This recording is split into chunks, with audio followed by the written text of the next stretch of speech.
재미와 감동, 의미가 있는 책으로 시각장애인분들과 만나는 실로암 점자 도서관의 실로암 북튜브. 안녕하세요. 진행자 조수미 인사드립니다.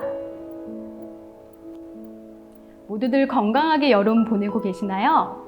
아직 좀 덥긴 하지만 이제 곧 이 무더위도 다 지나고 선선한 가을바람이 불어올 텐데요. 여름의 끝자락, 이제 정말 책 읽기 좋아질 가을의 문을 우리 실로암 북튜브와 함께 열어보면 어떨까요? 이 시간에 소개되는 책은 시각장애인분들을 위한 대체 도서로 제작되어 있습니다. 오늘의 책은 스노우 폭스북스에서 2021년 5월 발행한 나에게 보내는 101통의 러브레터라는 책입니다. 이 책의 저자는 캐나다에서 초등학교 교사로 근무하다가 지금은 래퍼, 뮤직비디오 감독, 그리고 작가로도 활동하고 있는 험블 더 포에트라는 분이고요. 가치를 발견하고 삶을 바꾸는 독백이라는 부제를 달고 있습니다. 저자가 삶의 통찰, 내면의 깨달음을 담아 SNS에 올린 글을 모은 책인데요. SNS 글건당 조회수가 30만 이상을 기록하며 캐나다를 넘어서 유럽과 미주에서도 또 10대부터 40, 50대까지 다양한 세대들로부터 인기를 얻었다고 합니다. 책으로 출간과 동시에 캐나다의 유력지인 글로브 앤 메일의 베스트셀러로 또 미국의 최대 출판사 하퍼 콜린스의 화제의 신작으로도 선정되었다고도 하네요. 이 책은 첫 번째 러브레터인 우리는 누구나 자기 자신과 대화한다로 시작하여 101개의 러브레터가 담겨 있는데요. 순서 상관없이 끌리는 것 먼저 읽으시면 된다고 해요. 저는 이제 난 네가 아니라 나와의 사이를 생각해. 스스로를 방해하지 마라. 다른 사람과의 비교는 거절한다. 나는 나를 지지한다 라는 제목들이 끌리네요. 나에게 보내는 101통의 러브레터는 내려놓기와 비우기에 관한 이야기입니다. 저자는 이 책을 사포와 현미경에 비유하고 있는데요. 마음의 녹은 좀 벗겨내고 대신 미래에 대한 선명한 시야를 확보해 줄 수 있다고 하면서 마음이 산만할수록 더 많이 내려놓고 내 마음의 열의를 진정으로 품고 있는 대상을 알 수 있어야 한다고 합니다. 또 이 책 속의 내용은 우리가 친한 사람, 사랑하는 사람들에게 들려주는 굉장히 뻔하지만 또 중요한 그런 충고, 조언과도 같습니다.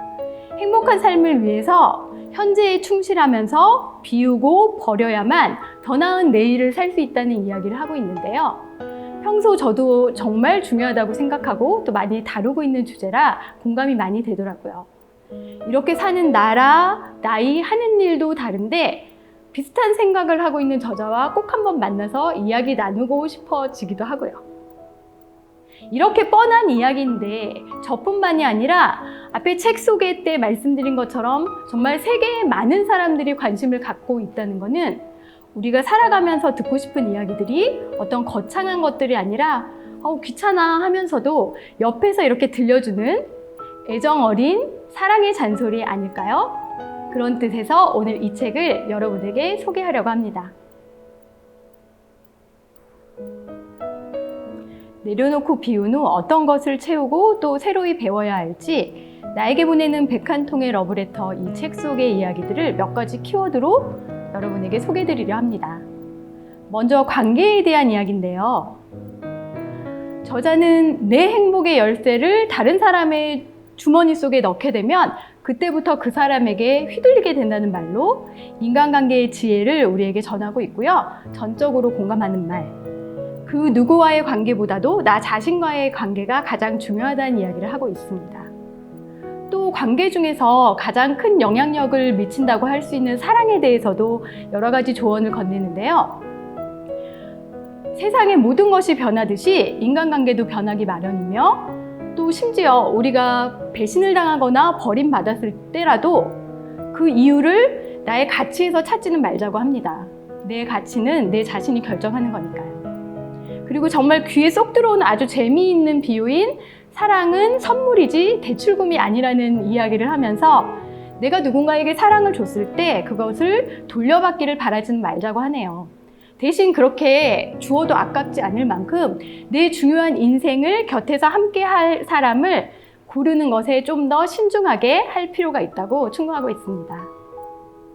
또 관계에서 누구나 바라는 인정 욕구에 대해서도 이야기를 하고 있는데요. 우리가 아무리 맛있는 음식이 있더라도 그 음식이 입에 맞지 않는 사람은 있는 법이고요. 또 이 책의 작가인 래퍼처럼 힙합을 누구나 좋아하는 건 아니잖아요. 또 이 시간 우리 북튜브를 시청해주고 계실 여러분처럼 모든 사람이 책 읽기를 좋아하는 것도 아니고요. 이것처럼 모든 사람은 다 다르기 때문에 다른 이들의 인정을 받는 것보다도 나 자신으로부터 인정을 받는 것이 더 중요하다고 이야기합니다. 그리고 모든 사람이 나와 잘 지내는 건 아니잖아요. 마찬가지로 나도 모든 사람과 사이좋게 지낼 필요는 없는 거죠. 사람과 마찬가지로 대신 이 짧은 내 인생을 함께할 사람들을 나와 함께하는 것을 즐기고 좋아하는 사람들과 가까이 하는 것이 더 좋지 않을까요?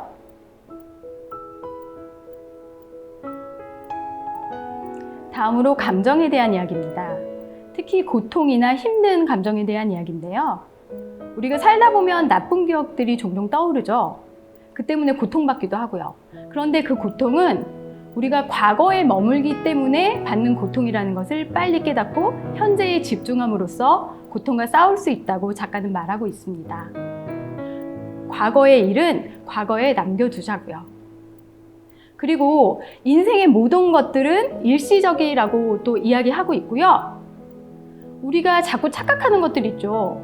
나쁜 일들이 계속 생길 때 마치 다른 사람에게는 나쁜 날이 없는데 나에게만 그런 나쁜 일들이 자꾸 생기는 것 같은 그런 착각, 그것도 하지 말자고 이야기를 하고 있어요. 또 한 철학가의 말인 마음을 정복하면 세상을 정복한다는 말로 우리가 우리 자신의 내면의 세계를 잘 통제할수록 외부의 세계에서도 잘 기능할 수 있다는 말을 우리에게 전하고 있습니다. 마지막으로 감사에 대한 이야기입니다. 저자는 우리에게 인생에서 감사한 것들 또는 행복을 느끼게 하는 것들을 쭉 적어보도록 권하고 있거든요. 실제로 감사 테라피라고도 불리는 이 감사 리스트 적기는 우울감이나 우울증 환자에게 치료의 일환으로 적용하기도 하는 그런 기법이에요. 이런 작업의 핵심은 마음이 주목하는 대상을 긍정적인 것으로 바꿔서 행복의 주파수를 맞추는 데 있다고 할 수 있습니다. 우리가 가진 것에 감사할 것인지, 갖지 못한 것에 괴로워할 것인지 이런 질문을 저자는 우리에게 던져주고 있는 거죠. 실제로 이 감사 리스트 쓰기를 저도 종종 하거든요. 힘이 들 때 감사 리스트를 쓰면서 힘을 얻기도 하고요. 또 쭉 적어놓은 그 감사 리스트들을 필요할 때마다 꺼내보면서 긍정 에너지를 채워보기도 한답니다. 그래서 오늘은 이 책과 함께 다른 어떤 것보다도 당장 감사 리스트를 좀 적어보시기를 권해드립니다. 저자는 책 속에서 또 이런 말을 하고 있어요. 꼴찌로 하더라도 하지 않는 것보다 낫고요. 또 끝까지 하지 않더라도 시작하지 않는 것보단 낫다는 말을 하고 있습니다. 이 말은 여러분 독자들이 이 책에서 전해주는 조언을 현실 생활 속에서 반드시 실천해 보기를 권하는 내용인데요.